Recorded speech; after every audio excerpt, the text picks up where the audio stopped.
बात करें हम डबल सॉल्ट की और कोऑर्डिनेशन कंपाउंड की, इन दोनों में क्या अंतर है। तो ये जो डबल सॉल्ट है, यदि आप इसको पानी में डालोगे तो उसके आयन डिसोशिएट हो जाएंगे पूरी तरीके से। जब कोऑर्डिनेशन कंपाउंड को पानी में डालोगे तो वो डिसोशिएट नहीं होंगे। जैसे यदि आप इसकी डेफिनेशन देखना चाहो तो आप डेफिनेशन देख सकते हो। Double salt, ions present in double salt, ठीक है, ions present in double salt lose their identity in solution. तो इस डबल सॉल्ट में जो आयन होते हैं वो अपनी आइडेंटिटी लूज कर देते हैं जैसे ही सॉल्यूशन में जाते हैं, ठीक है। बट यदि हम बात करें कोऑर्डिनेशन कंपाउंड की तो यहां पर ऐसा नहीं होता है। The ions retain their identity in solution, जो आयन की आइडेंटिटी है वो सॉल्यूशन में वैसी ही रहती है, ओके। और इसकी दूसरी डेफिनेशन आप देखना चाहो तो इस तरीके से देख सकते हो जो एनसीईआरटी में दी हुई है। Dissociate into simple ions completely when dissolve in water. जब आप डबल सॉल्ट को पानी में डालोगे तो वो कंप्लीटली डिसोशिएट हो जाएंगे पानी में। बट यहां पर ऐसा नहीं होगा, डू नॉट डिसोशिएट कंप्लीटली। इसको समझेंगे, बिल्कुल भी सिंपल मतलब टफ नहीं है ये, ठीक है। तो एग्जांपल समझने की कोशिश करेंगे। पहले तो हम डबल सॉल्ट के कुछ एग्जांपल्स ले लेते हैं। तो यहाँ पे पहला एग्जांपल दिया है मोर सॉल्ट। मोर सॉल्ट क्या होता है? FeSO4 यानी FeSO4 और अमोनियम सल्फेट, ठीक है, ferrous sulphate and ammonium sulphate .6H2O। तो आप देख रहे हैं इससे बना है सिंपल नॉर्मल सॉल्ट 1, 2 इनके मिक्सर से बना हुआ है, इसलिए हम इसको क्या बोलते हैं? डबल सॉल्ट या फिर मिक्स सॉल्ट। नेक्स्ट इसका जो एग्जांपल है वो है पोटास एलम। ये आपको याद होना चाहिए, एनसीईआरटी में दिए हुए हैं और एग्जाम में पूछा जा सकता है what is Mohr salt 1 number और what is potash alum 1 number है। कॉम्पिटेटिव एग्जाम में भी ये पूछे जा सकते हैं, एनसीईआरटी में दिए हुए हैं तो ये काफी इंपॉर्टेंट है। एनसीईआरटी में फॉर्मूला दिया है जो कि मुझे थोड़ा सा अजीब सा लगता है, KlSO4 12H2 है ना। तो ये समझ में नहीं आ रहा कैसे क्या याद करें, तो इसको इस तरीके से देखिएगा, potassium sulphate dot aluminium sulphate dot 24H2O। तो इसमें 2 का मल्टीप्लाई कर दो तो वापस से ये आ जाएगा, है ना। तो यहाँ पे बेसिकली कितने 2 पोटेशियम है और सल्फेट कितने 4 और एल्यूमिनियम कितने 2। तो बेसिकली डिवाइड करोगे तो वापस से ये मिल जाएगा। तो इस तरीके से आप देख सकते हो potassium sulphate aluminium sulphate dot 24H2O is known as potash alum. Simple सी बात है। नेक्स्ट एग्जांपल इसका दिया है एनसीईआरटी में कार्नालाइट। क्या दिया है? Carnallite, okay. तो कार्नालाइट ये होता है KCl.MgCl2 होल .6H2O। ये क्या है? कार्नालाइट। तो ये आपको सब याद होना चाहिए और कोऑर्डिनेशन कंपाउंड में ये एग्जांपल यहाँ पे दिया हुआ है। अब डेफिनेशन को समझने की कोशिश कीजिएगा। एक एग्जांपल समझते जैसे ये है, जब आप इसको पानी में डालोगे, आपने इसको क्या किया? पानी में डाल दिया, है ना। कुछ भी था यहाँ पे उसमें पानी में डाल दिया। अब ये उसमें कंप्लीटली डिसोसिएट हो जाएगा, यानी कि आपको वहां पे K+, Cl- Mg+ और अगेन ये तो Cl- है, तो ये तीनों आयन वहां पे मिल जाएंगे। बट कोऑर्डिनेशन कंपाउंड के साथ ऐसा नहीं होता है। अब यदि जब आप इसको पानी में डालोगे तो आप पाओगे कि K+ के आयन मिलेंगे उधर और एक कॉम्प्लेक्स मिलेगा FeCN6 जिस पर चार्ज होगा। यहाँ पे कितने 4 है ना, तो यहाँ पे 4-, ठीक है। तो आप यहाँ पे देख रहे हो जो Fe है और Cn है ये कंप्लीटली डिसॉल्व नहीं है, है ना। आपको Cn- का और इधर जो भी है Fe2+ या Fe3+ उसके आयन सेपरेटली नहीं मिलेंगे। तो ये एज इट इज रहने वाला है ना। तो ये कंप्लीटली डिसोशिएट नहीं होते हैं, इसलिए इनको हम क्या बोलते हैं? कोऑर्डिनेशन कंपाउंड, ठीक है। तो अब हमने इसको देख लिया, डबल सॉल्ट क्या होता है, कोऑर्डिनेशन कंपाउंड क्या होता है। अब इसकी जो टर्मिनोलॉजी है उसको समझने की कोशिश करेंगे। तो सबसे पहले आप इसको नोट डाउन कर लीजिएगा, काफी इंपॉर्टेंट है, स्क्रीनशॉट ले लीजिएगा, ओके। ले लिया होगा, इसका भी स्क्रीनशॉट ले लो, ठीक है। अब बढ़ते हैं हम आगे। अब समझते हैं कोऑर्डिनेशन कंपाउंड को एक एग्जांपल से, ठीक है। तो अच्छे से समझने की कोशिश कीजिएगा ध्यान से, काफी इंपॉर्टेंट है। तो मैं एक एग्जांपल ले लेता हूं पहले। K4 potassium, then FeCN bracket में 6 ये, ठीक है। तो आप ध्यान से देखो, ये जो पूरा स्पेयर आपको दिखाई दे रहा है ये वाला,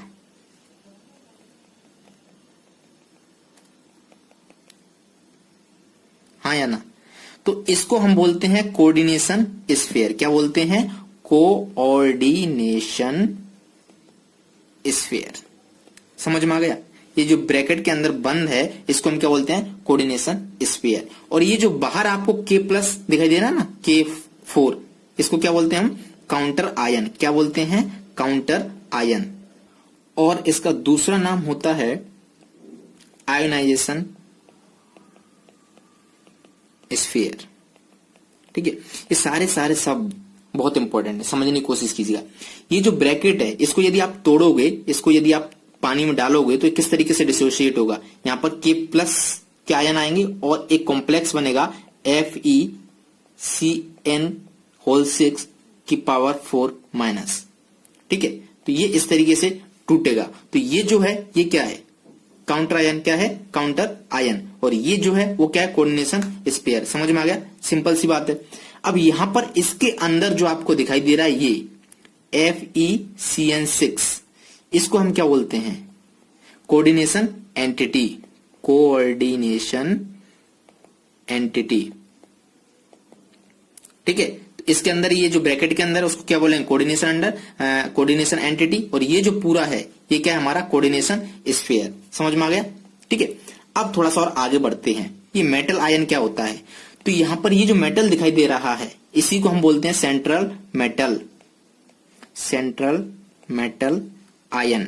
ठीक है, ये जनरली डी ब्लॉक का होता है। डी ब्लॉक का क्यों होता है, क्योंकि डी ब्लॉक में जो ट्रांजिशन मेटल होते हैं उनके पास काफी डी ऑर्बिटल्स खाली रहते हैं। अब यहां से ये जो CN है इसके साथ कोऑर्डिनेट बॉन्ड बनाता है, इसको हम बोलते हैं लिगेंड। क्या बोलते हैं, लिगेंड। समझ में आ गया, ठीक है।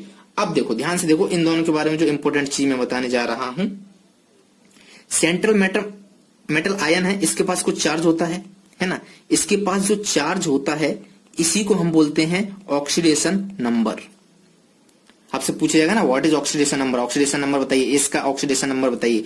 तो इस मेटल आयन के पास जितना चार्ज है, जैसे यदि ये +2 में है तो कोऑर्डिनेशन नंबर हो गया 2, +3 में है तो कोऑर्डिनेशन नंबर हो गया +3। ठीक है, समझ में आ गया। ये क्या हो गया, चार्ज क्या बोलते हैं, ऑक्सीडेशन नंबर। अब ये जो मेटल है Fe, इसको हम बोलते हैं मेटल M। ये क्या करता है, लोन पेयर लेता है, इसलिए इसको हम बोलते हैं लोन पेयर एक्सेप्टर, यानी कि लोन पेयर एक्सेप्टर। और इस लोन पेयर एक्सेप्टर को क्या बोलते हैं हम, लुईस एसिड। समझ में आ गया, लुईस एसिड क्या होता है, लोन पेयर एक्सेप्टर क्या होता है। अब लिगेंड की बात करते हैं। ये लिगेंड क्या काम करता है, लिगेंड इसके साथ कोऑर्डिनेट बॉन्ड बनाता है। क्या करता है, फॉर्म कोऑर्डिनेट बॉन्ड। कैसे फॉर्म होता है कोऑर्डिनेट बॉन्ड, ये क्या करता है, इसको लोन पेयर देता है ना। तो लोन पेयर डोनर इसको हम बोलते हैं, लोन पेयर डोनर।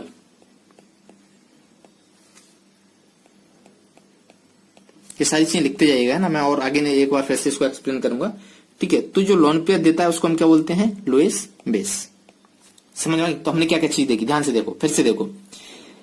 ये हमारा एक कोऑर्डिनेशन कंपाउंड है, इसमें ये जो कॉम्प्लेक्स है पूरा दिखाई दे रहा है बैक्टीरिया के अंदर, इसको हम बोलते हैं कोऑर्डिनेशन स्फीयर। और ये जो बाहर है कोऑर्डिनेशन स्फीयर के बाहर, उसको हम बोलते हैं counter ion, right, counter ion. ठीक है, तो जब आप पानी में डालोगे तो ये कुछ इस तरीके से K+ और एक कॉम्प्लेक्स बनाएगा। तो ये हमने देखा, इसको पूरे को हम कोऑर्डिनेशन स्फीयर बोलते हैं। और इसके अंदर जो है FeCN6, इसको क्या बोलते हैं, कोऑर्डिनेशन एंटिटी।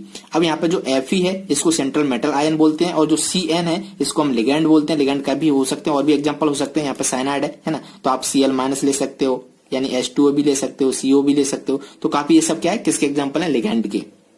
ठीक है, तो लिगेंड क्या होता है, लुईस बेस होता है। ये क्या करता है, लोन पेयर देता है। तो जो लोन पेयर देता है उसको क्या बोलते हैं, लोन पेयर डोनर। क्या बोलते हैं, लोन पेयर डोनर। वो क्या होता है, लुईस बेस। ठीक है, और ये कोऑर्डिनेट बॉन्ड बनाता है किसके साथ, मेटल आयन के साथ, सेंट्रल मेटल आयन के साथ। तो ये हमारा क्या होगा, सेंट्रल मेटल आयन हो गया। सेंट्रल मेटल आयन पर चार्ज जो होता है उसको क्या बोलते हैं, ऑक्सीडेशन नंबर। ठीक है, अब ये जो सेंट्रल मेटल आयन है इसको हम M बोले, तो ये क्या करता है, लोन पेयर इससे लेता है, इसलिए हम इसको क्या बोलते हैं, लोन पेयर एक्सेप्टर, यानी कि लुईस एसिड। ठीक है, समझ में आ गई, सारी चीजें सिंपल थी। ठीक है, तो बेसिकली हम क्या कर रहे हैं, ये जो हमारा सेंट्रल मेटल है और यहाँ पे कोई लिगेंड आ रहा है, लिगेंड के पास लोन पेयर है और यहाँ पर वैकेंट डी ऑर्बिटल है, तो ये अपने इसको दे देता है ना। तो यहाँ पे ये जो बॉन्ड बनता है इसको हम बोलते हैं कोऑर्डिनेट बॉन्ड। तो ऐसे कंपाउंड जिसमें कोऑर्डिनेट बॉन्ड पाया जाता है उनको हम क्या बोलते हैं, कोऑर्डिनेशन कंपाउंड। समझ में आ गई, सिंपल सी चीज। यहाँ पे कोऑर्डिनेट बॉन्ड बन रहा है तो इसको हम क्या बोले, कोऑर्डिनेशन कंपाउंड। ठीक है, अब ये क्या कर रहा है, लोन पेयर दे रहा है। तो आपको पता है जैसे NH3 यहाँ पे लोन पेयर होते हैं, तो ये क्या करता है, लोन पेयर देता है। ठीक है, तो इसको हम क्या बोलते हैं, लुईस बेस। ये लोन पेयर दे रहा है इसलिए हम इसको क्या बोलेंगे, लुईस बेस। लुईस बेस क्या होते हैं, जो लोन पेयर देता है। लोन पेयर देता है उसको क्या बोलते हैं, लोन पेयर डोनर। ठीक है, जो लोन पेयर देता है, लोन पेयर क्या होता है, 2 इलेक्ट्रॉन के पेयर है ना। तो जो लोन पेयर देता है उसको हम क्या बोलते हैं, लोन पेयर डोनर, और जो लेता है उसको हम क्या बोलते हैं, lone pair acceptor, lone pair acceptor.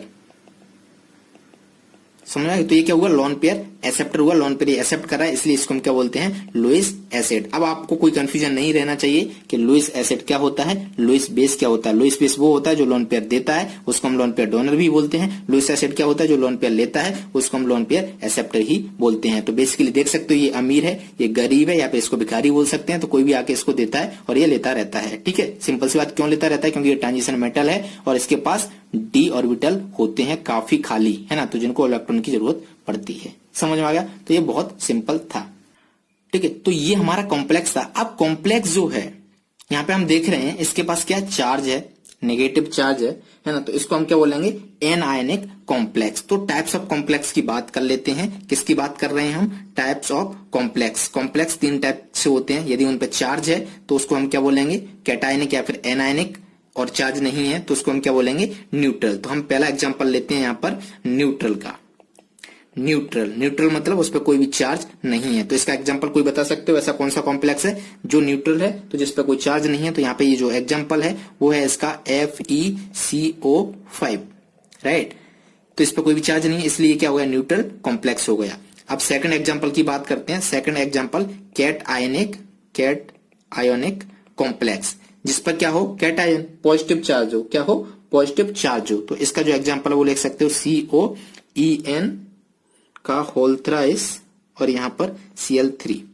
ठीक है, अब ये कैटायनिक कैसे है, नजर नहीं आ रहा आपको? तो देखो Cl के पास क्या चार्ज होता है, नेगेटिव होता है, तो इसके पास क्या आएगा, पॉजिटिव। जैसे ही आप इसको पानी में डालोगे तो यहां से जो कॉम्प्लेक्स मिलेगा वो क्या होगा, COEN3+3। इसमें कंफ्यूज मत होना, ये EN क्या है, ये लिगेंड है ना। आप किस टाइप के कौन से लिगेंड है इसको हम अभी देखेंगे, वो सबसे इंपॉर्टेंट पार्ट है, तो उसको अच्छे से कवर करेंगे। सबसे पहले हम थोड़ी सी बेसिक चीजें देख रहे हैं अभी, फिर उसके बाद आता है आयोनिक कॉम्प्लेक्स। ये जो आयोनिक कॉम्प्लेक्स है वो क्या होता है, जिसपे क्या हो, नेगेटिव चार्ज हो, है ना। तो नेगेटिव चार्ज के लिए अभी हमने यहाँ पे एग्जाम्पल देखा था, वो क्या था, K4FeCN6। ये हमारा कोऑर्डिनेशन कंपाउंड है। तो जब आप इसको पानी में डालोगे तो कुछ इस तरीके से होगा, FeCN6, और यहाँ पे क्या आ जाएगा, चार्ज 4-। तो आप देख रहे हो नेगेटिव चार्ज है, इस पे पॉजिटिव चार्ज है, तो नेगेटिव चार्ज है इसलिए आयनिक कॉम्प्लेक्स, है ना, और इस पे पॉजिटिव चार्ज है इसलिए ये कैटायनिक, आयनिक नहीं, एन आयनिक, सॉरी ये गलत बोल दिया मैंने, एन आयोनिक, है ना। नेगेटिव को क्या बोलते हैं, एन आयन बोलते हैं ना, तो ये क्या होगा, एन आयनिक कॉम्प्लेक्स, और इस पे पॉजिटिव चार्ज है इसलिए इसको क्या बोलेंगे, कैटायनिक कॉम्प्लेक्स, और इस पे कोई भी चार्ज नहीं इसको क्या बोलेंगे, न्यूट्रल कॉम्प्लेक्स। समझ में आ गई, सिंपल सी बात। तो स्क्रीनशॉट ले लीजिएगा इसका, हम आगे बढ़ते हैं।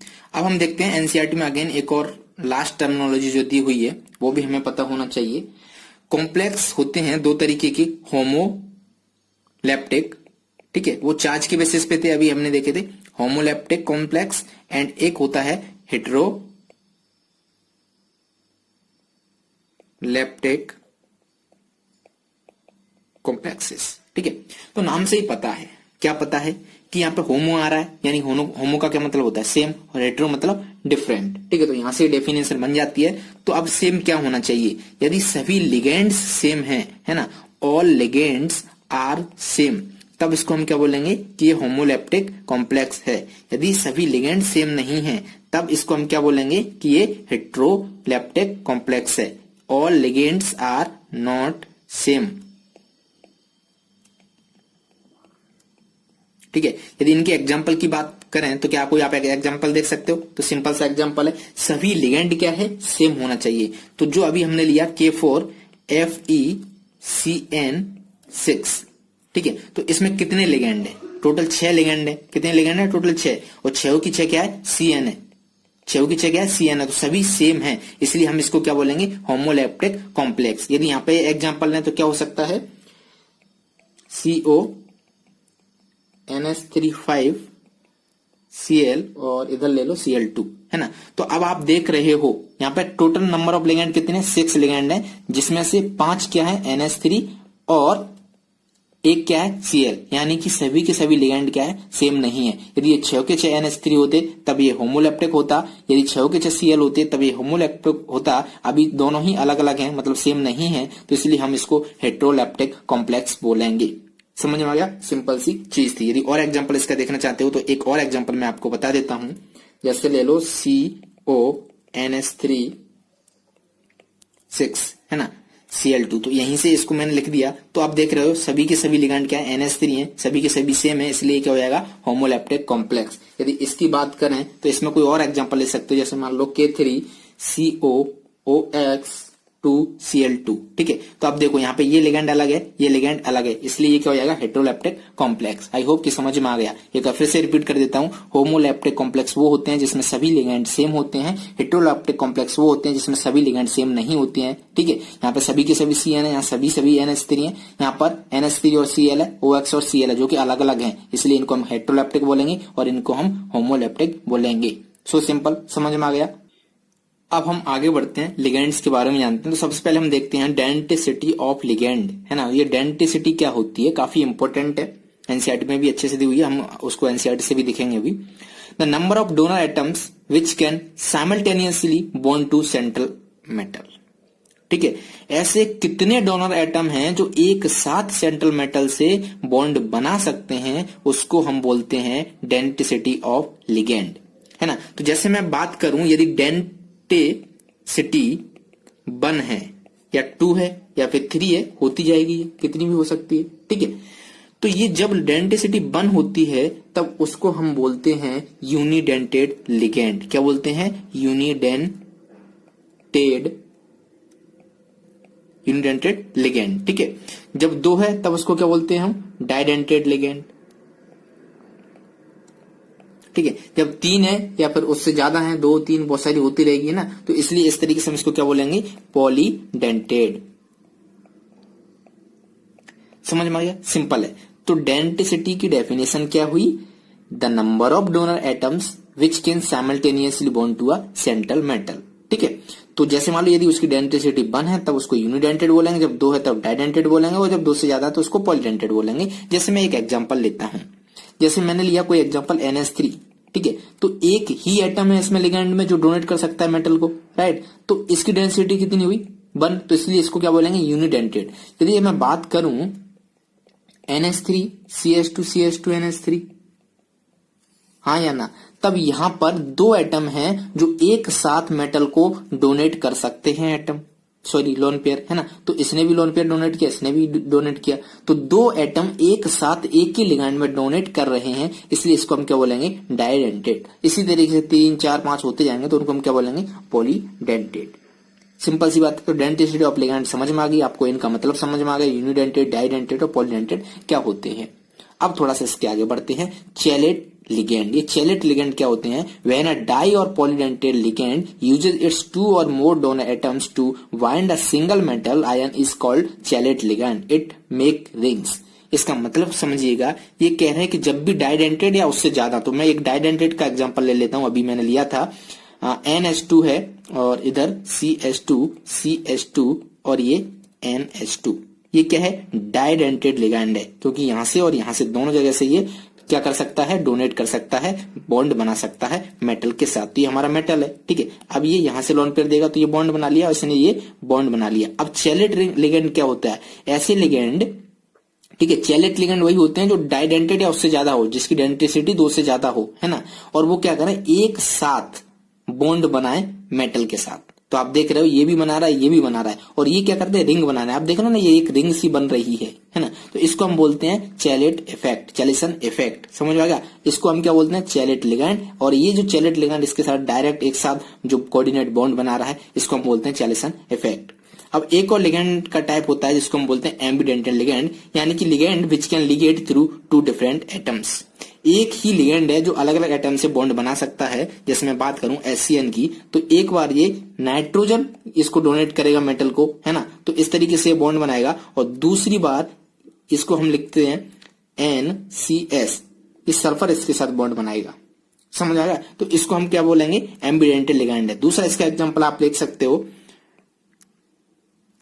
NO2-, ठीक है। तो NO2 इस तरीके से मान लो, तो इसमें एक बार N M के साथ बॉन्ड बनाएगा और दूसरी बार O M के साथ बॉन्ड बनाएगा, यानी कि दोनों ही बॉन्ड बना सकते हैं M के साथ, इसलिए इसको हम क्या बोलते हैं, एम्बिडेंटेड लिगेंड। आई होप कि सारी चीज क्लियर हो गई होगी। ये सारी चीजों को स्क्रीनशॉट ले लो। पहले इसका लो, डेंसिटी ऑफ लिगेंड क्या होती है, फिर इसका भी ले लो, चैलेट लिगेंड क्या होते हैं, देन एम्बिडेंट लिगेंड क्या होते हैं। तीनों के स्क्रीनशॉट लेकर नोट करके लिख लीजिएगा। अब हम चलते हैं हमारी प्यारी एनसीईआरटी की तरफ। अब मैं एनसीईआरटी आपको समझाऊंगा तो अच्छे से समझ में आ जाएगी। ठीक है, ये सारी चीजें आपने अच्छे से नोट कर ली होंगी। तो पहले थोड़ा सा मैं इसको इरेज कर देता हूं। ठीक है, फटाफट देखते जाइएगा। हम स्टार्ट कर रहे हैं 9.2 टर्मिनोलॉजी। तो सबसे पहले हम बात करते हैं कोऑर्डिनेशन एंटिटी क्या होती है ना। तो ये जो कॉम्प्लेक्स है कोऑर्डिनेशन में, इसके अंदर ये जो लिखा हुआ है इसको हम क्या बोलते हैं, कोऑर्डिनेशन एंटिटी। जैसे NiCO4 ये क्या है, कोऑर्डिनेशन एंटिटी, और ये पूरा पूरा क्या है, कोऑर्डिनेशन स्फीयर। समझ में आ गया, सिंपल सी बात है। अब बात करते हैं हम सेंट्रल एटम की। सेंट्रल एटम हम देख चुके हैं, वो क्या रहता है, एक in a coordination entity the atom to which a fixed number of ions are bound in a definite geometrical arrangement around it is called central atom। Central atom, ठीक है। तो ये कह रहे हैं कि एक कोऑर्डिनेशन कंपाउंड में एक मेटल होता है, राइट, उसमें बहुत सारे लिगेंड एक पर्टिकुलर ज्योमेट्री में अरेंज होते हैं। तो ये जो मेटल है इसी को हम बोलते हैं सेंट्रल मेटल। इसकी ज्योमेट्री के बारे में इसी वीडियो में चर्चा करेंगे। देन हम बात करते हैं लिगेंड। लिगेंड क्या करते हैं, लिगेंड क्या होते हैं, है ना, ये कोऑर्डिनेट बॉन्ड बनाते थे। एक ऐसे कंपाउंड या स्पीसीज जो कोऑर्डिनेट बॉन्ड बनाते थे, जो लोन पेयर देते थे, डोनेट करते थे मेटल के साथ, उसको हम क्या बोलते थे, लिगेंड बोलते थे। ये लिगेंड के कुछ एग्जांपल है, जैसे H2O है, Cl- है, NH3 है ना, और बड़े बड़े प्रोटीन भी हो सकते हैं, ये भी हो सकता है, ये भी हो सकता है। ठीक है, तो क्या लिगेंड के कुछ एग्जांपल्स हैं। अब इसमें हम थोड़ा सा देखते हैं लिगेंड के बारे में कि ये डाइडेंटेड क्या होता है, यूनिडेंटेड क्या होता है। तो यूनिडेंटेड लिगेंड का मतलब क्या है, जिसकी डेंटिसिटी 1 हो, है ना, जैसे Cl- केवल एक ही बॉन्ड बनाएगा, जैसे H2O केवल एक ही एटम है जो डोनेट करके एक बॉन्ड बनाएगा, NH3, राइट, सिंपल सी बात है। तो ये क्या होगा, यूनिडेंटेड हो गए। अब डाइडेंटेड की बात करते हैं। तो डाइडेंटेड की डेंसिटी कितनी होनी चाहिए, 2 होनी चाहिए, यानी कि 2 एटम उसमें होने चाहिए जो क्या कर सके, एक साथ 2 बॉन्ड बना सकें। ठीक है, तो इसमें देखो 2 एटम है, 2 डोनर एटम है इसमें, है ना, तो 2 डोनर एटम है, यानी कि 2 डोनर एटम यहां से भी बॉन्ड बना सकते हैं, यहां से भी बॉन्ड बना सकते हैं। तो इसको इसलिए क्या बोलेंगे हम, डाइडेंटेड। अब बात करते हैं हम पॉलीडेंटेड की। तो उसमें बहुत सारे डोनर एटम हो, है ना, बहुत सारे बॉन्ड बना सकें, तो उसको हम क्या बोलेंगे, पॉलीडेंटेड। अब कुछ लिगेंड्स जो आपको याद होना चाहिए वो मैं आपको यहाँ पे बता देता हूँ, जो एग्जांपल में काफी मतलब एग्जाम में भी काफी पूछे जाते हैं एक नंबर में। सबसे इंपॉर्टेंट है यहाँ पर ethylene diamine tetra acetate ion, इसको हम बोलते हैं EDTA4-। तो ये दिया है, ये क्या है, इथाइलिन, ठीक है, डायमाइन, और ये 4 एसीटेट है, इसलिए इसको हम बोलते हैं टेट्रा एसीटेट आयन। तो आप देख सकते हो 4 टेट्रा एसीटेट हैं, 2 N है और CH2, इसलिए इथाइलिन डायमाइन टेट्रा एसीटेट। इसको हम शॉर्ट फॉर्म में बोलते हैं EDTA। इसका चार्ज कितना है, 1 2 3 4, यहाँ पे नेगेटिव, यहाँ पे नेगेटिव, यहाँ पे नेगेटिव, यहाँ पे नेगेटिव, 4-, है ना। तो EDTA का आपको स्ट्रक्चर पता होना चाहिए, आपको यह पता होना चाहिए कि इसकी डेंसिटी कितनी है, ठीक है, और इसका फुल फॉर्म तो आपको पता ही होना चाहिए। तो ethylene diamine tetra acetate, simple सी बात है। तो ये क्या, एक पॉलीडेंटेड लिगेंड है। इसकी डेंसिटी कितनी होती है, हेक्साडेंटेड लिगेंड, है ना, डेंसिटी कितनी है इसकी, 6, इसलिए इसको हम क्या बोलते हैं, हेक्साडेंटेड लिगेंड। सिंपल सी बात है। तो काफी कुछ, यदि मान लो ये 3-4 मार्क्स में आया, right short note on EDTA, तो पहले आपको EDTA लिखना होगा, फिर बताना होगा उसका फुल फॉर्म क्या है, फिर उसका स्ट्रक्चर क्या है, कि एक पॉलीडेंटेड है, तो फिर उसकी डेंसिटी क्या, ये एक हेक्साडेंटेड लिगेंड है, इसकी डेंसिटी कितनी है, 6, सिंपल सी बात है। तो ये क्या कर सकता है, it can bind through 2 nitrogen and 4 oxygen atoms to a central metal ion. तो यहां पर ये बॉन्ड बना सकते हैं, और ये ऑक्सीजन 4 जो बॉन्ड बना सकते हैं। तो डेंसिटी इसकी कितनी होगी, 6, इसलिए इसको हम बोलेंगे हेक्साडेंटेड। समझ में आ गया, ठीक है। तो डेंसिटी हमें पता चल गया। अब उसके बाद हमने देखा था चैलेट लिगेंड, है ना। तो चैलेट लिगेंड क्या होते थे, ये जनरली डाइडेंटेड या पॉलीडेंटेड लिगेंड होते हैं जो एक साथ बॉन्ड बनाते हैं सेंट्रल मेटल के साथ, तो इसलिए हम इसको क्या बोलते थे, चैलेट लिगेंड, ठीक है। और ये रिंग फॉर्म करते थे, जैसे कोई भी एग्जांपल मैंने लिया था, एक NH2 यहाँ पे CH2, तो इस तरीके से मेटल होगा, तो क्या करेंगे, रिंग बनाएंगे, ठीक है। जैसे यहाँ पे ये मेटल है तो ये भी देगा, ये भी देगा, ये भी देगा, ये भी देगा, और ये पीछे से दे रहे होंगे, तो क्या बनाएंगे, रिंग बनाएंगे। समझ में आएगा। तो इसको हम क्या बोलते हैं, चैलेट लिगेंड। बाकी मैं सारी इनको डिटेल में आपको समझा चुका हूं, बस NCERT एक बार दिखा रहा हूं जिससे आपको समझ में आ जाए कि NCERT की कितनी चीजें मैंने आपको कवर करा दी हैं। ओके, अब इसके बाद हम डेंसिटी देख चुके हैं, उसके बाद हम बात करते हैं एम्बिडेंटेड लिगैंड। तो ये क्या होते हैं, ligand which can ligate through two different atoms is called ambidentate ligand. एक ही लिगैंड है, उसमें दो अलग अलग एटम से वो क्या कर सके, कोऑर्डिनेट बॉन्ड बना सके। जैसे हम बात करें NO2-, ये क्या है, NO2-। ध्यान रहे एग्जाम में इसका एग्जाम्पल आपसे पूछा जा सकता है, तो ये पता होना चाहिए। NO2-, HCN- क्या है, ये एम्बिडेंटेड लिगैंड है। एक बार ये नाइट्रोजन M के साथ बॉन्ड बना सकता है और ऑक्सीजन भी M के साथ बॉन्ड बना सकता है। तो यहाँ पे देख सकते एक बार नाइट्रोजन, पर दोनों एक साथ नहीं बना सकते। ऐसा नहीं होगा कि नाइट्रोजन भी बनाए ऑक्सीजन बनाए, ऐसा नहीं होगा, है ना। एक बार नाइट्रोजन बनाएगा, दूसरी बार ऑक्सीजन बनाएगा, तो इसलिए इसको हम क्या बोलते हैं, एम्बिडेंटेड लिगैंड। इसी तरीके से थायोसाइनेटो और ये आइसोथायोसाइनेटो, ठीक है। तो जो HCN- है, इसको भी हम क्या बोलते हैं, एम्बिडेंटेड लिगैंड, ठीक है। एक साथ सल्फर इसके साथ बॉन्ड बना सकता है, दूसरी बार नाइट्रोजन इसके साथ बॉन्ड बना सकता है। तो आई होप कि ये भी क्लियर हो गया होगा एम्बिडेंटेड लिगैंड क्या होते हैं।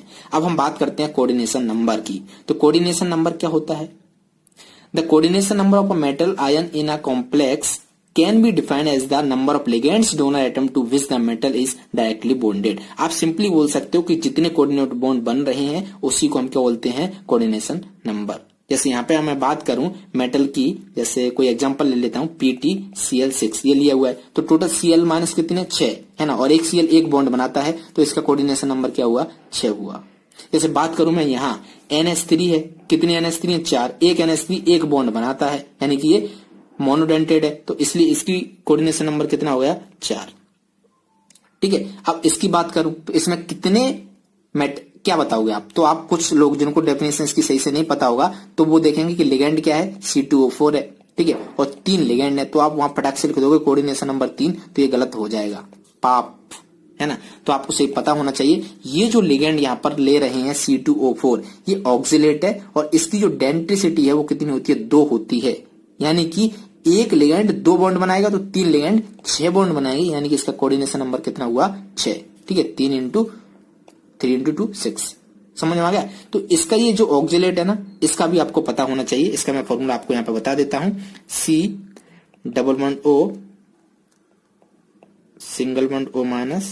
C_O, ये क्या होता है, ऑक्सिलेट होता है C2O4 2-, ठीक है। इसका जो डेंसिटी है वो कितना है, 2, इसलिए इसको हम क्या बोलते हैं, डाइडेंटेड, ठीक है, डाइडेंटेड, समझ में आ गया, ठीक है। तो इसकी जो वो कोऑर्डिनेशन नंबर है वो कितना हो गया, 6 हो गया। अब इसकी बात करें, अब यहां पर देखो EN क्या है, डाइडेंटेड है ना, तो 3 EN है, तो टोटल इसका कोऑर्डिनेशन नंबर क्या हो गया, 6 हो गया, समझ आया। तो इस तरीके से आप देख सकते हो, इनके कोऑर्डिनेशन नंबर हम निकाल सकते हैं। अगेन मैं आपको थोड़ा सा फिर से बता देता हूं, ये स्ट्रक्चर्स कुछ जो है वो आपको पता होना चाहिए। जैसे C2O4 ये क्या है, ऑक्सिलेट है, इसका स्ट्रक्चर क्या होता है, इथेन 1 2 डायमाइन, इसको हम बोलते हैं। इसकी डेंसिटी कितनी होती है, ये डाइडेंटेड है ना, तो ये 1 2, ठीक है, और EDTA के बारे में बता चुका हूं, और बाकी जो भी होंगे आते जाएंगे मैं आपको बताता जाऊंगा। तो ये स्ट्रक्चर भी आपको पता होना चाहिए। तो ये हम देख चुके हैं बेसिकली कि कोऑर्डिनेशन नंबर क्या होता है। It is important to note here that coordination number of a central atom ion is determined by only number of sigma bond, not pi bond, ठीक है। तो ये ध्यान रखना आपको। अब कोऑर्डिनेशन स्फीयर, तो कोऑर्डिनेशन स्फीयर में बता चुका, कॉम्प्लेक्स जो पूरा है इसके अंदर जो भी हो चार्ज हो, इस पूरे को हम क्या बोलते थे, कोऑर्डिनेशन स्फीयर। और इसके बाहर जो भी है, जैसे बात करें हम इसकी, ठीक है, तो ये K+ आयन, ये क्या होंगे, काउंटर आयन होंगे, और ये जो पूरा होगा FeCN6 की पावर 4-, तो इसको हम क्या बोलेंगे, कोऑर्डिनेशन स्फीयर। ये भी मैं आपको अच्छे से बता चुका हूं, ओके। अब हम चलते हैं नेक्स्ट टॉपिक पर, कोऑर्डिनेशन पॉलीहेड्रन। कोऑर्डिनेशन पॉलीहेड्रन क्या होता है, ये जो लिगेंड है इनका क्या अरेंजमेंट है, ठीक है, उस पर्टिकुलर अरेंजमेंट को हम क्या बोलते हैं कि किस तरीके से ये अरेंज है, उसी को बात करते हैं कोऑर्डिनेशन पॉलीहेड्रन। समझने की कोशिश कीजिएगा इसका क्या स्ट्रक्चर है, हमें ये कैसे पता चलेगा। तो ये कोऑर्डिनेशन कंपाउंड दिया हुआ है। जनरली जो हम कोऑर्डिनेशन कंपाउंड देखेंगे, कोऑर्डिनेशन पॉलीहेड्रा देखेंगे, ये क्या होंगे, ऑक्टाहेड्रल, स्क्वायर प्लेनर या फिर टेट्राहेड्रल, जनरली मोस्ट कॉमन है। बाकी ये भी हो सकते हैं, ट्राइगोनल बाइपिरामिडल भी हो सकता है, स्क्वायर पिरामिडल भी हो सकता है। तो एक एक एग्जांपल से समझने की कोशिश करते हैं। बाकी ये केमिकल बॉन्डिंग का पार्ट है, यदि आपका केमिकल बॉन्डिंग स्ट्रांग है क्लास 11 का, तब इसमें कोई दिक्कत नहीं होगी।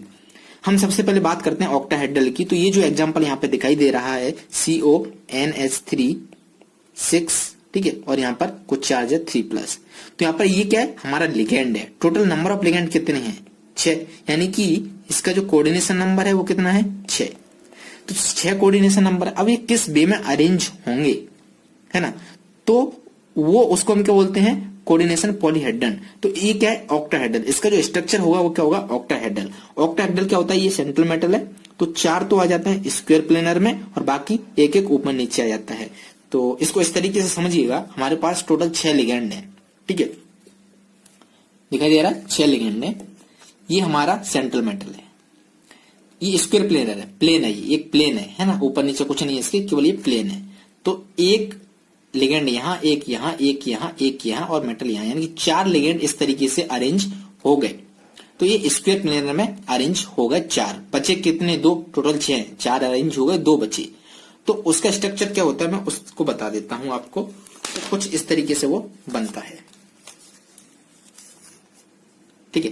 तो ये 4 तो यहां पर अरेंज हो गए, 1 2 3 4, बाकी बचे हुए 2, एक ये है यहां और दूसरा यहां, देखो ध्यान से, एक यहां दूसरा यहां, ठीक है। तो इसको हम बोलते हैं ऑक्टाहेड्रल, है ना। 1 2 3 4 ये स्क्वायर प्लेनर, दूसरा एक यहां एक यहां, समझ में आ गया। तो ये ऑक्टाहेड्रल होगा। इसी तरीके से टेट्राहेड्रल, टेट्राहेड्रल में क्या होता है, 4 पेन लो सिंपली, एक यहां, दूसरी यहां, दूसरी यहां, तीसरी यहां। तो देख सकते हो ये टेट्राहेड्रल का स्ट्रक्चर दिया हुआ है, ठीक है।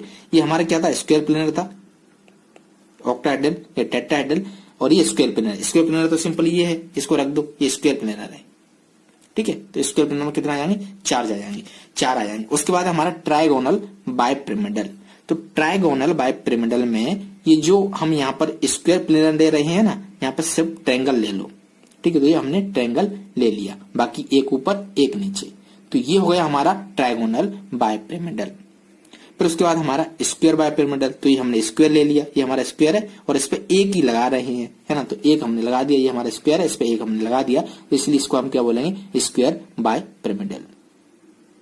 समझ में आ गया। तो यहाँ पर यदि हम एक और लगा दें, तो पहले देखो 4 और 1 5 थे, तब हम उसको क्या बोल रहे थे, स्क्वायर पिरामिडल। अब एक और लगा दिया यानी कि 6 हो गए, तो वापस से क्या बन जाएगा, ऑक्टाहेड्रल। सिंपल सी बात है, समझ में आ गया।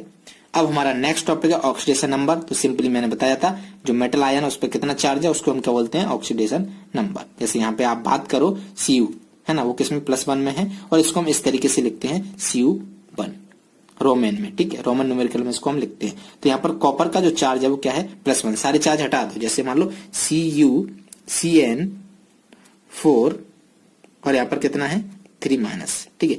यदि आपको इसका ऑक्सीडेशन नंबर निकालना है तो कैसे निकालोगे, कैलकुलेट करते हैं। इसका हम मान लेते हैं X, ठीक है। तो कॉपर का ऑक्सीडेशन नंबर क्या हो गया, X हो गया। साइनाइड का कितना होता है, Cn-1 होता है, तो साइनाइड का होता है -1। और कितने साइनाइड है यहाँ पे, 4, तो इंटू 4।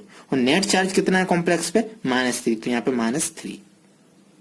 इसको सॉल्व करके X की वैल्यू निकालो, वही हमारा क्या होगा, कॉपर का ऑक्सीडेशन नंबर होगा, कॉपर का चार्ज होगा। तो X ये कितना होगा, -4 इज इक्वल टू -3, -4 को उधर ले जाओगे तो X इज इक्वल टू 4 -3 यानी कि 1। तो आप इस तरीके से हम इसको निकाल सकते हैं। नेक्स्ट टॉपिक हमारा होमोलैप्टिक एंड हेट्रोलैप्टिक कॉम्प्लेक्सेस। तो काफी सिंपल है। होमोलैप्टिक क्या होता है, जिसमें same kind of donor groups हो, यानी कि सेम लिगेंड हो। जैसे NH3 है तो सारे के सारे NH3 ही हैं, इसलिए इसको हम क्या बोलेंगे, होमोलैप्टिक कॉम्प्लेक्स। यदि हम हेट्रोलैप्टिक कॉम्प्लेक्स की बात करें तो यहाँ पर लिगेंड क्या होते हैं, अलग अलग होते हैं। जैसे NH3Cl, ठीक है, तो देख सकते हो 2 लिगेंड यहाँ पे अलग अलग हैं, तो इसलिए हम इसको क्या बोलेंगे, हेट्रोलैप्टिक। तो ये सारी चीजें मैं समझा चुका था, एक बार फिर से आपको रिपीट किया जिससे एनसीईआरटी आपकी कवर हो जाए, ठीक है। तो हमारा 9.2 यहाँ पे कंप्लीट हो गया। ओके, अब हम चलते हैं 9.1 की तरफ।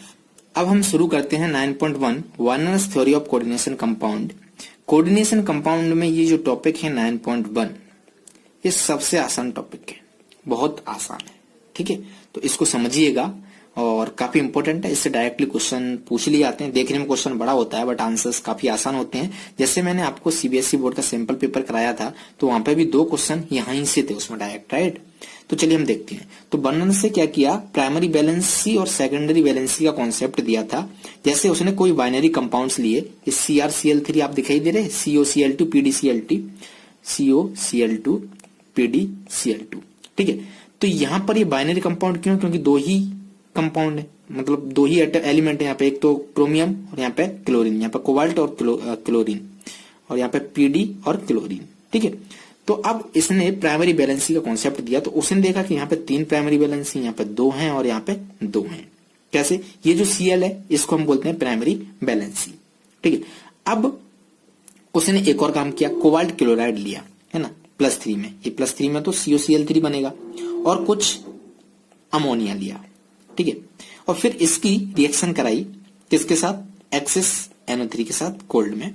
तब उसने देखा कि जो AgCl के मोल हैं वो डिफरेंट मोल आ रहे हैं, कभी तो 3 मोल आ रहे हैं, कभी 2 मोल आ रहे हैं, कभी 1 आ रहा है। ठीक है, उसने क्या किया, कोबाल्ट क्लोराइड और अमोनिया इनका मिक्सर लेके रिएक्शन कराई AgNO3 के साथ, तब उसको 3 मोल मिले AgCl के, कभी 2 मिले, कभी 1 मिले, तो अलग अलग मोल आ रहे थे, है ना। तो उसके बेसिस पे, कुछ ऑब्जर्वेशन के बेसिस पे उसने कुछ अपने पोस्टुलेट दिए। अब ये जो कोबाल्ट है इसका कोऑर्डिनेशन नंबर कितना होता है? 6 होता है, तो इसको 6 एलिमेंट की जरूरत पड़ेगी अंदर। ठीक है, तो ऐसी कुछ सिचुएशन थी कि 1 मोल इसने लिया COCl3.6NH3 का, ये कंपाउंड क्या होता है? येलो होता है, तब यहां से हमें 3 मोल मिले। जब ये लिया तब 2 मिले, जब 4NH3 लिया तब 1, और यहाँ पे 4NH3 लिया तब 1। ठीक है, तो तब जब जो कोबाल्ट है उसके साथ 6 ग्रुप्स हैं, चाहे वो अमोनिया हो या केवल क्लोराइड हो या फिर दोनों का मिक्सर हो, तो उसने कुछ इनको अरेंज किया इस टेबल में। ठीक है, where the atoms within the square brackets form a single entity which does not dissociate under the reaction condition। Single entity हमने देखे थे, ये जो कॉम्प्लेक्स है इसके अंदर कुछ भी कितने भी आयन हो, जैसे FeCN3, ठीक है, और यहाँ पे K4, तो ये एज इट इज रहता था, कॉम्प्लेक्स डिसोसिएट नहीं होता था, इसकी सिंगल एंटिटी रहती थी। बट ये K+ जैसे Ag, और आप ऐसे देखा था ना K2SO4, FeSO4, तो ये डिसोसिएट हो जाते थे। हमें क्या मिलता था? Fe अलग से मिलता था, K अलग से मिलता था, और SO4 अलग से मिलता था। बट यहाँ पर नहीं रहता था, यहाँ पर यदि FeCN6 है, ये कॉम्प्लेक्स है, तो ये एज इट इज रहेगा, तो इसको हम क्या बोलेंगे? सिंगल एंटिटी है इसकी। समझ में आ गई? सिंपल सी बात है। थोड़ा सा और आगे बढ़ते हैं। ठीक है, तो अब देखो उसने क्या किया, उनको अरेंज किया जो हमने पहले लिए। CONH3 कोऑर्डिनेशन नंबर कितना है? CO का 6 है ना, तो 6 कंपाउंड इसके साथ जाएंगे, 6 लिगेंड इसके साथ जाएंगे, तो 6 NH3 के NH3 पूरे चले गए, तो 3 Cl बाहर आ गए। यहाँ पर कितने थे? 6 NH3 थे और 3 Cl थे, तो 6 के 6 अंदर चले गए, तो बाहर कितने आएंगे? 3 Cl बाहर आएंगे, तो इसलिए इसका क्या बनेगा? 3 मोल बनेगा, क्योंकि जितने Cl बाहर रहेंगे उतने AgCl मिलेंगे। कैसे? इसको समझने की कोशिश की, सिंपल है। जैसे मैंने इसका लिया CONH3 4 और यहाँ पे Cl2 2 है। ठीक है, अब यहाँ पर मान लो 1 Cl है, जब आप इसको पानी में डालोगे तो ये कुछ इस तरीके से CONH3 4 Cl2 और यहाँ पे प्लस, ठीक है, और ये Cl- इस तरीके से ब्रेक होगा, तो इसकी तो जो एंटिटी है वो सेम रहेगी, है ना, और इसकी अलग रहेगी। तो ये जो कितने Cl मिले हमें? 1 मिले। तो जब आप इसका रिएक्शन कराओगे AgNO3 के साथ, तो यहाँ पे Ag+ और Cl- है, एक ही Cl- है, ये क्या एक्सेस में, इसकी हमें पास कमी नहीं है, ये बहुत सारे हैं, तब हमें 1 मोल मिल जाएगा इसका AgCl का। यदि यहाँ पर 2 Cl होते तब हमें 2 AgCl मिलते, यहाँ पे 3 होते तब हमें 3 AgCl मिलते। यदि यहाँ पे Br होता या आयोडीन होता तब भी हमें AgBr मिलता या फिर AgI मिलता।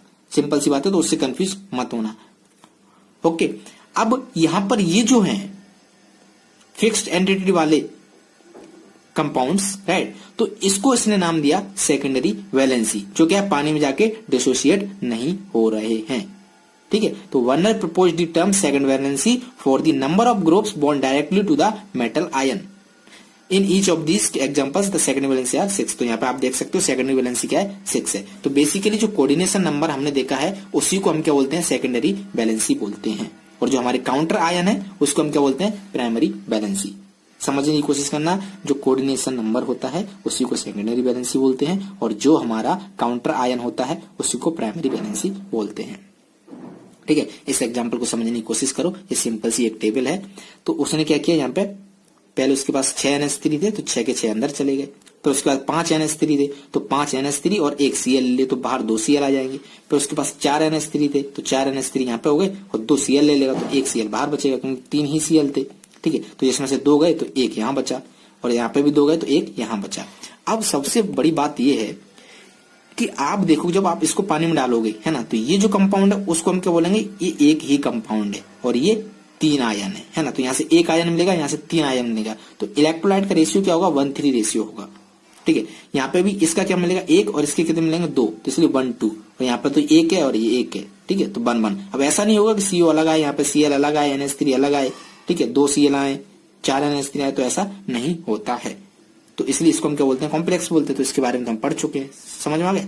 अब इसके बेसिस पे एक और चीज आपको दिखाई दे रही है यहाँ पे, ये जो दो कंपाउंड है, ठीक है, इनका जो फॉर्मूला है, एम्पिरिकल फॉर्मूला, वो क्या आइडेंटिकल है, COCl3.4H3 4NH3, देख रहे हैं ना, COCl3 मतलब 3Cl 4NH3, बट प्रॉपर्टीज अलग अलग हैं इसकी, क्योंकि यहाँ पे ग्रीन कलर है, यहाँ पे वॉयलेट कलर है ना। तो इस कंपाउंड्स को हम क्या बोलते हैं, आइसोमर। ये आपस में एक दूसरे के आइसोमर होंगे, ठीक है। तो ये सब एनालिसिस करने के बाद बर्नर से हमने कुछ पोस्टुलेट दिए, तो यहाँ पे 4 पोस्टुलेट दिखे हैं, तो ये आपको पता होना चाहिए फटाक से। तो कोऑर्डिनेशन कंपाउंड में 2 बैलेंसी होती हैं, जो मेटल्स होते हैं वो 2 टाइप की लिंकेज से जुड़े हुए होते हैं, एक को हम बोलते हैं प्राइमरी बैलेंसी और दूसरे को हम बोलते हैं सेकेंडरी बैलेंसी। कुछ नहीं है, कंफ्यूज मत होना, कोई भी एग्जांपल ले लो, K4 जैसे यही ले लो, CONH3 और Cl2 और बाहर ले लो Cl-, ठीक है। तो ये जो अंदर जुड़े हुए हैं, ये जो कोऑर्डिनेशन नंबर हम उसको बोलते थे, इसी को हम क्या बोलेंगे, अंदर वाले लिगेंड्स को हम क्या बोलेंगे, प्राइमरी सेकेंडरी बैलेंसी, और जो बाहर वाला है उसको हम क्या बोलेंगे, प्राइमरी बैलेंसी, ठीक है। तो primary valency are normally ionizable, तो जो प्राइमरी बैलेंसी है वो क्या रहती है, आयनाइजेबल रहती है। हमने देखा था ना, जो आयनाइजेबल स्पेयर वो क्या होता था, वहां बताया था, ठीक है। तो यदि यहाँ पर 2 है तो प्राइमरी बैलेंसी कितनी हो जाएगी, 2 हो जाएगी। तो दी सेटिस्फाइड बाय नेगेटिव आयंस, तो इसका जो चार्ज आप देख सकते हो क्या है, नेगेटिव है। उसके बाद थर्ड है सेकेंडरी बैलेंसी, ये क्या रहती है, नॉन आयनाइजेबल, क्योंकि आपको पता है कॉम्प्लेक्स के अंदर है तो इसकी एंटिटी क्या है, 1 है, सेम सिंगल एंटिटी है, एक की रहेगी, और ये आयनाइज नहीं होगी। ऐसा नहीं होगा कि CO अलग हो जाए, NH3 अलग हो जाए, Cl2 हो जाए, वैसा नहीं होगा। और ये जो सेकेंडरी बैलेंसी है, ये क्या है, इसी को हम कोऑर्डिनेशन नंबर बुलाते थे, और एक पर्टिकुलर मेटल के लिए क्या रहती है, फिक्स्ड रहती है। सिंपल सी बात है।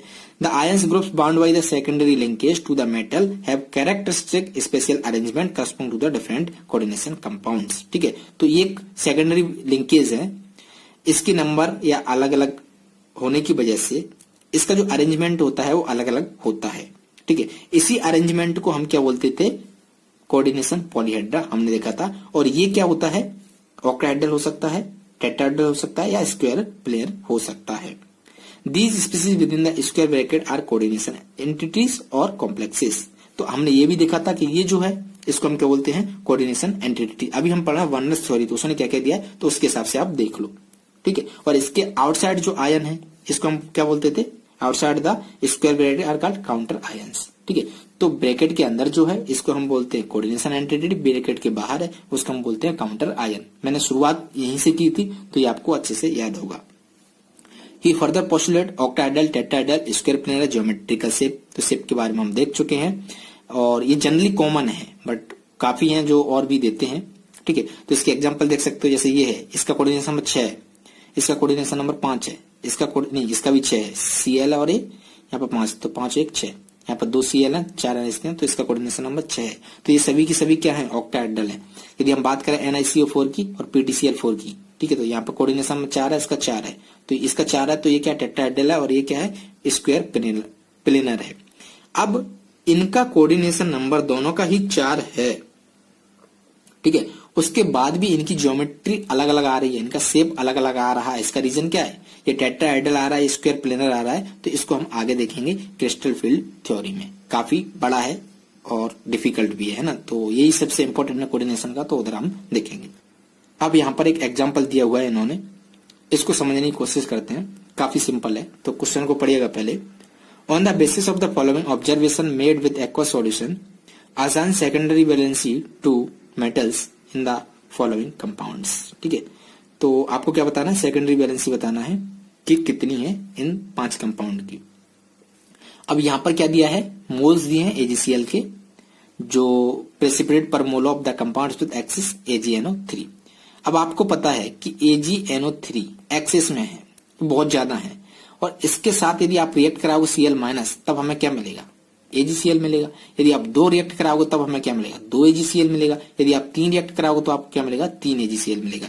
यानी कि यहां से ये 2 मोल्स AgCl के हैं, तो यहां से हमें क्या मिलेगा, 2 Cl- मिलेगा, यहाँ से हमें 2 Cl- मिलेगा, 0 Cl- मिलेगा, 1 Cl- मिलेगा, और 0 Cl- मिलेगा, ठीक है। तो आप समझने की कोशिश करना, ये क्या है, PdCl2 4NH3, ठीक है। इसको थोड़ा सा मैं जूम कर देता हूं, PdCl2.4NH3।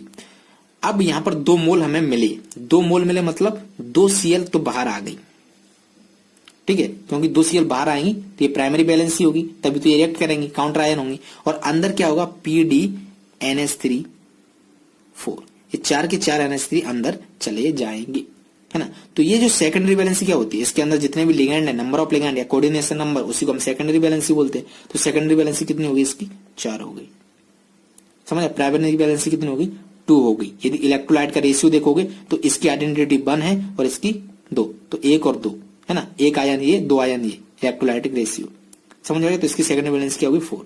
यदि हम इसकी बात करते हैं तो यहां से भी हमें 2 Cl मिल रही हैं, तो 2 Cl बाहर आ जाएंगे और अंदर कितने पहुंच जाएंगे, 6 के 6 H2O पहुंच जाएंगे, यानी कि NiH2O6 ब्रैकेट और बाहर आएंगे 2 Cl2, ठीक है। तो आगे ये जो है कितने हैं लिगेंड, 6 की 6 लिगेंड है, तो कोऑर्डिनेशन नंबर क्या है इसका, 6, कोऑर्डिनेशन नंबर 6 है, इसी को हम बोलते हैं सेकेंडरी बैलेंसी, है ना। और बाहर ये क्या है, प्राइमरी बैलेंसी। तो अगेन आप इसका रेशियो देखोगे तो ये जो है ये 1 आयन रहेगा और ये 2 आयन रहेगा, तो 1:2 रेशियो, समझ आ गया। और टोटल नंबर ऑफ आयंस कितने रहेंगे, 3 रहेंगे। एक क्वेश्चन में आपको इसके बाद एग्जाम्पल की बात देता हूं, तो आपसे मैं पूछूंगा वहां पर कि किसकी कंडक्टिविटी ज्यादा रहेगी, ठीक है। अब हम थर्ड की बात करते हैं, तो यहां पर हमें 0 Cl, एक भी Cl नहीं मिल रहा है, यानी कि सारे के सारे Cl अंदर रहेंगी। तो 2 HCl है और 4 Cl है, तो ये कंपाउंड कैसे बनेगा, PtCl4, चारों के 4 Cl अंदर और 2 HCl है, तो दोनों के दोनों HCl भी अंदर, ठीक है। तो इस तरीके से बन जाएगा। तो इसकी बैलेंस कितनी हो जाएगी, 6 हो जाएगी, और बाहर कुछ है ही नहीं, तो ये केवल एक ही आयन यहाँ पे मिलेगा। इसकी बात करें तो 1 Cl इधर बाहर है, इसको थोड़ा सा इरेज कर देते हैं, इससे देखो, है ना। तो इसका 1 Cl बाहर है, 1 Cl बाहर है, तो यानी कि अंदर कितने होंगे, 2 Cl होंगे। तो ये कुछ इस तरीके से होगा, ब्रैकेट के अंदर CO then Cl2 then NH3 और NH3 चारों के चारे अंदर हो जाएंगी, है ना। तो 1 2 और 4 ये, यानी कि टोटल नंबर ऑफ लिगेंड्स कितने, 6, इसका कोऑर्डिनेशन नंबर कितना, 6, है ना। अंदर कितने ये बॉन्ड बना रहे हैं, 6 बना रहे हैं, तो ये हमारी सेकेंडरी बैलेंस कितनी हो जाएगी, इसकी 6 हो जाएगी। तो फोर्थ वाले का आंसर क्या हो जाएगा, 6, और बाहर बचा हमारा 1 Cl, ठीक है। तो अब यदि आप देखो तो इसका जो रेशियो है वो कितना होगा, 1:1, यानी कि 2 आयन होंगे, एक ये वाला पूरा आयन, दूसरा ये वाला। इसी तरीके से इसकी बात करते हैं तो Cl माइनस कितने, 0 है, यानी कि सारे के सारे अंदर है। तो इसको कैसे लिखेंगे, PtCl2 और ये NH3 का होल ट्वाइस, ये कॉम्प्लेक्स के अंदर, ब्रैकेट के अंदर। तो यहाँ पर 1 2 और 2 ये, तो टोटल 4 है, तो 4 सेकेंडरी बैलेंस, इसका कोऑर्डिनेशन नंबर कितना है, 4, तो सेकेंडरी बैलेंस कितनी हो जाएंगे, 4, समझ में आ गया। तो सिंपल सी बात ये हो गई, ये हमारा खत्म हो गया। अब हम बात करते हैं थोड़ा सा एक एग्जांपल जो मैं आपको देना चाह रहा हूं। एग्जाम में क्वेश्चन आता है कंडक्टिविटी के ऊपर। कंडक्टिविटी क्या होती है, मतलब किसी में से क्या करंट वगैरह ज्यादा फ्लो होगा, तो आप कैसे पहचानोगे, it is directly proportional to number of ions. अब आपको मैं कुछ एग्जांपल दे रहा हूं, आपको ये बताना है कि इसमें से करंट ज्यादा फ्लो होगा। जैसे मैं लेता हूं यहाँ पे CO NH3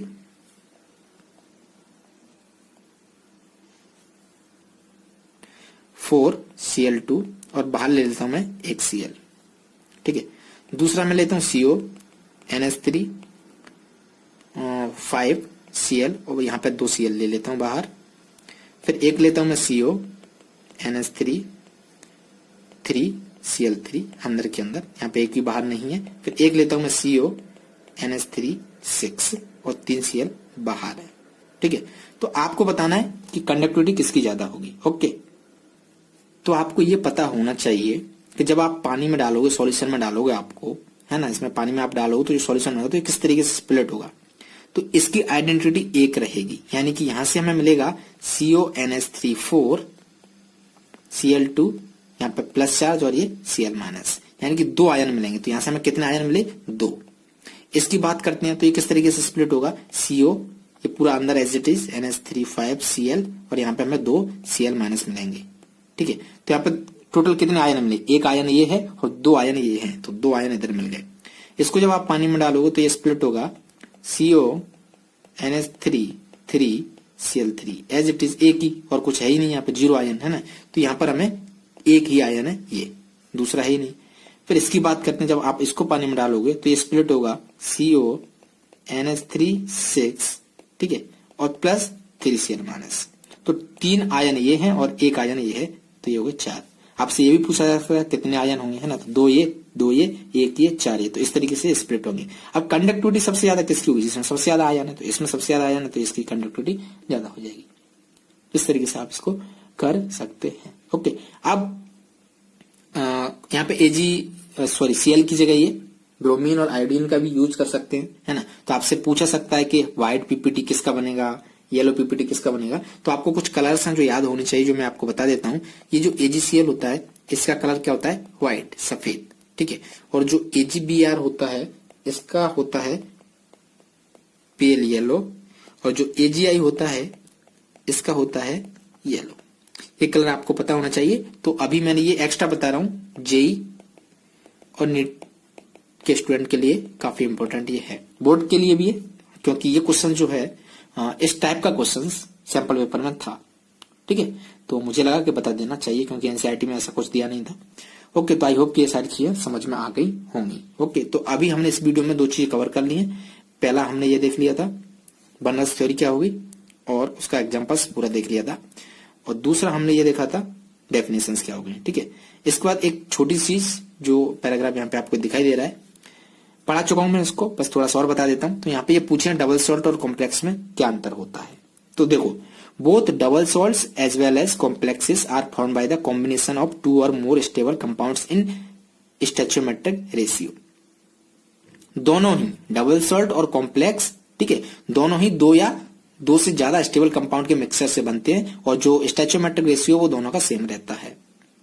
बट फिर दोनों में अंतर क्या है, ये तो सेम चीज होगी, अंतर क्या है, अंतर ये है कि जो डबल सॉल्ट है वो डिसोशिएट कंप्लीटली हो जाते हैं, और कॉम्प्लेक्स है वो कंप्लीटली डिसोशिएट नहीं होते हैं। हमने एग्जांपल भी देखे थे डबल सॉल्ट के, ये मोर सॉल्ट का फॉर्मूला है, ये पोटास एल्यूमिनियम का फॉर्मूला है, और ये कार्नेलाइट का फॉर्मूला है। जब आप इसको पानी में डालोगे, है ना, तो यहाँ से आपको आयरन, सल्फेट, अमोनियम, ये सारी चीजें मिल जाएंगी। बट आप इसको डालोगे, है ना, तो यहाँ पे आपको एक ये मिलेगा, दूसरा K+ मिलेगा, ना कि आपको Fe2+ और Cn- मिलेंगे, है ना। तो इसको हमने अच्छे से डेप्थ में देखा था, ठीक है। तो आई होप कि ये सारी चीजें क्लियर हो गई होंगी, और ये सब पढ़ने की आपको कोई आवश्यकता नहीं है, ये कोई नहीं पूछता है।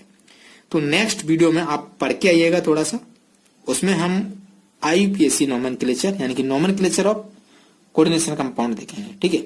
तो ये काफी इंपॉर्टेंट है, क्योंकि पता ही नहीं रहता कि कोऑर्डिनेशन कंपाउंड का नामकरण कैसे करना है, और जब तक किसी का नामकरण नहीं पता होगा तो कैसे पहचान होगी कि ये कौन है। ओके, तो नामकरण बहुत जरूरी है। तो हम पढ़ेंगे नोमेनक्लेचर। ओके, तो चलिए फिर इस वीडियो को हम यहीं समाप्त करते हैं। होप कि ये चैप्टर आपको अच्छे से समझ में आया होगा। और पता नहीं क्यों स्टूडेंट केवल किसी चैप्टर के पहले पार्ट को देखते हैं, उसके बाद ट्रैफिक कम हो जाता है। पहले पार्ट में अच्छा खासा वॉच टाइम और व्यूज आएंगे, दूसरे तीसरे पर नहीं आते हैं। तो मुझे उसका रीज़न समझ में नहीं आता कि पहला ही पार्ट पसंद आता है बाकी नहीं आते हैं। तो इसका जो भी रीज़न है वो मैं, यदि कोई कमी है तो आप उससे बताइएगा। और इस वीडियो को यदि आपको लगता है पसंद आया है, थोड़ी भी आपकी हेल्प हुई है, तो लाइक कर दीजिएगा और अपने दोस्तों को शेयर कर दीजिएगा, जिससे उनको भी हेल्प मिल जाएगी। और काफ़ी स्टूडेंट बोलते हैं हमें इस वीडियो का पता ही नहीं चला ये वीडियो कब आया। तो उसका रीज़न ये है कि आपने चैनल को तो सब्सक्राइब किया होगा, बट एक नीचे घंटी टाइप का एक रिंग बेल होती है ना, उसको आप दबा दीजिएगा, जिससे जब भी वीडियो में डालूँ तो उधर भी घंटी बजे। ओके, तो उसका नोटिफिकेशन आपको मिल जाए, कोई भी वीडियो मिस ना हो। ओके, तो चलिए फिर हम मिलते हैं नेक्स्ट वीडियो में। Bye bye.